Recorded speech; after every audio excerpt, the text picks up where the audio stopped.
سلامتی ہے اور خوش آمدید۔ یہ بہت ہی امپورٹنٹ کلپ ہے گزشتہ دنوں پاکستان کے ایک شہر حیدرآباد میں ہونے والی نازیبہ حرکت کے اوپر سننے میں یہ آیا ہے اس شخص سے۔ اب یہ ویڈیو میں آپ دیکھ کے خود ہی سے اندازہ کریں گے کہ حضرت عمر فاروق رضی اللہ تعالیٰ عنہ کے حوالے سے ایک شخص نے نازیبہ کلمات کا اظہار کیا۔ نہ صرف یہ بلکہ غالباً ایک پتلا ہے جس کے اوپر وہ انتہائی قابل مذمت عمل کر رہا ہے۔ کون سی برادری ہے، کیا ہے، اس کے اوپر تفتیش ہے، اور یہاں پہ علماء کرام تشریف فرما، میں ان سے پوچھنا چاہوں گا۔ مگر اگر جیسے بتایا جا رہا ہے یہ ویسا ہی ہے تو یہ بہت ہی حیرت کن اور قابل مذمت معاملہ ہے۔ میں پہلے اپنے علماء کرام سے اس حوالے سے رائے لے لوں اور مذمت لے لوں کہ یہ واقعہ کیسا ہے۔ سب سے پہلے علامہ دلشاد مہدوی صاحب، حیدرآباد کا یہ واقعہ ہے، یہ ایسا ہی ہے جیسا پیش کیا جا رہا ہے اور یہ آپ اس کی مذمت کرتے ہیں؟ بسم اللہ الرحمن الرحیم۔ سب سے پہلے تو ہمارے یہاں تمام مراجعین کا متفقہ فتویٰ ہے کہ دیگران کے مقدسات کی توہین کرنا جو ہے وہ حرام ہے۔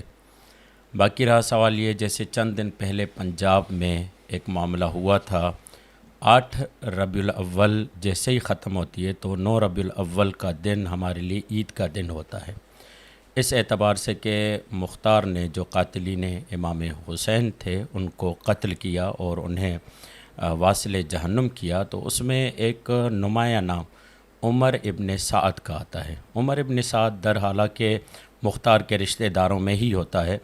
عمر ابن سعد وہ آدمی ہے جس نے کربلا میں پہلا تیر امام حسین کی طرف پھینکتے ہوئے کہا کہ لوگوں گواہ ہو جاؤ کہ میں نے امام حسین کی طرف جنگ کی ابتدا کر دی ہے اور حاکم سے مجھے انعام چاہیے۔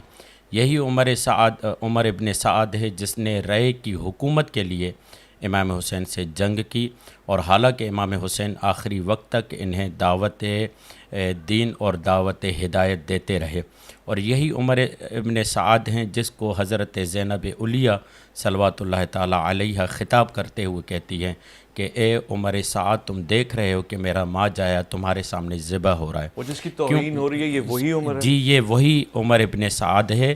اور حیدرآباد میں بھی، اور جو پنجاب کا معاملہ بتا رہا ہوں، وہاں پر جب توزیع ہوئی تو انہوں نے خود جو ایف آئی آر کرنے والے تھے انہوں نے ایف آئی آر واپس لی، باقاعدہ وہ لیٹر میرے پاس موجود ہے، اور انہوں نے کہا کہ عمر ابن سعد ہمارے ہاں بھی ملعون ہے اور ہمارے ہاں بھی منفور شخصیت ہے کیونکہ وہ قاتلین امام حسین میں سے ہے۔ میں حیدرآباد والے واقعے کی بات کر اور رہا ہوں۔ حیدرآباد والے واقعے میں بھی یقیناً اگر سسٹم تحقیق کرے تو ان کی مراد بھی عمر ابن سعد ہوگی، بس اسے غلطی یہ ہو گئی ہے کہ اس نے سعد لفظ نہیں کہا، ورنہ ہماری، جیسے میں بار بار اس بات پہ تاکید کرتا ہوں کہ مسلمات تشیع کو جاننے کے لیے تہذیب تشیع اور عقائد تشیع کو پڑھنا بہت ضروری ہے، تو اس میں یہ ہے کہ ہم 9 ربیع الاول کو عمر ابن سعد کے حوالے سے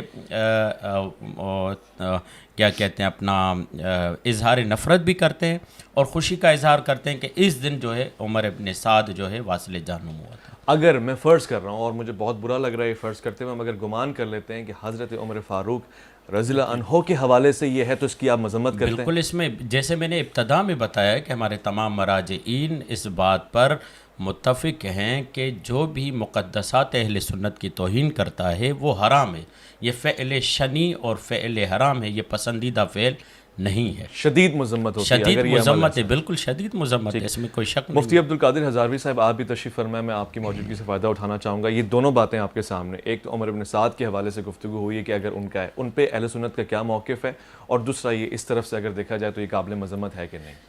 بسم اللہ الرحمن الرحیم۔ امام حسین رضی اللہ تعالیٰ عنہ کے جتنے بھی قاتلین ہیں یا معاون ہیں یا ذمہ دار ہیں، اہل سنت کا اس معاملے میں جو موقف ہے وہ بڑا کلیئر ہے، وہ ملعون ہیں اور ان پر لعنت کی جا سکتی ہے۔ مگر جو حیدرآباد کا واقعہ ہے اس میں سیدنا عمر بن خطاب رضی اللہ تعالیٰ عنہ کی ذات کو یا تو ٹارگٹ کیا گیا، ایسا لگتا ہے الفاظ سے، یا پھر ایہام کیا گیا۔ ایہام کا مطلب ہوتا ہے کہ ایک طرح کے نام ہوں اور وہ بولے جائیں، کسی کی مذمت کی جائے، کوئی کچھ سمجھے اور کوئی کچھ سمجھے۔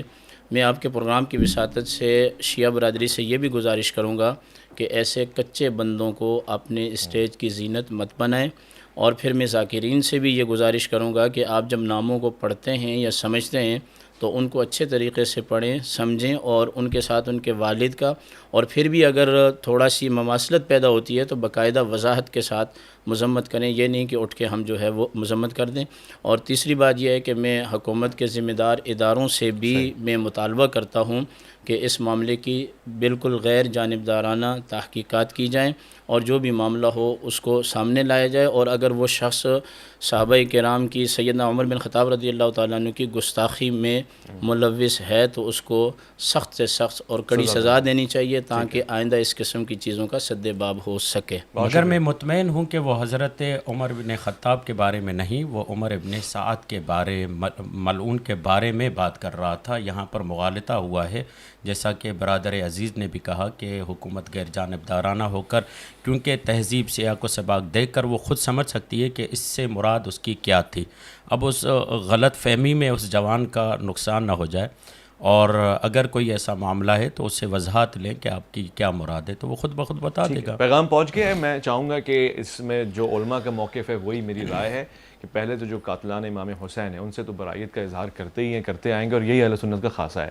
مگر دوسری بات، اگر یہ اس طرف جا بھی رہے ہیں تو اس سے احتیاط کریں، اور آپ کو خود بھی احتیاط کرنی چاہیے۔ ہمارے دلوں کو ٹھیس پہنچتی ہے تو اس میں زیادہ ذمہ داری آپ کی ہے۔ میں چاہوں گا کہ اس پہ حکومتی ادارے وضاحت لیں اور خوبصورتی کے ساتھ اس معاملے کو نپٹائیں۔ تب تک عوام سے خاص طور سے گزارش کروں گا کہ تحمل سے کام لیں اور اس مدعے کو علماء کے حوالے کر دیں۔ بہت شکریہ۔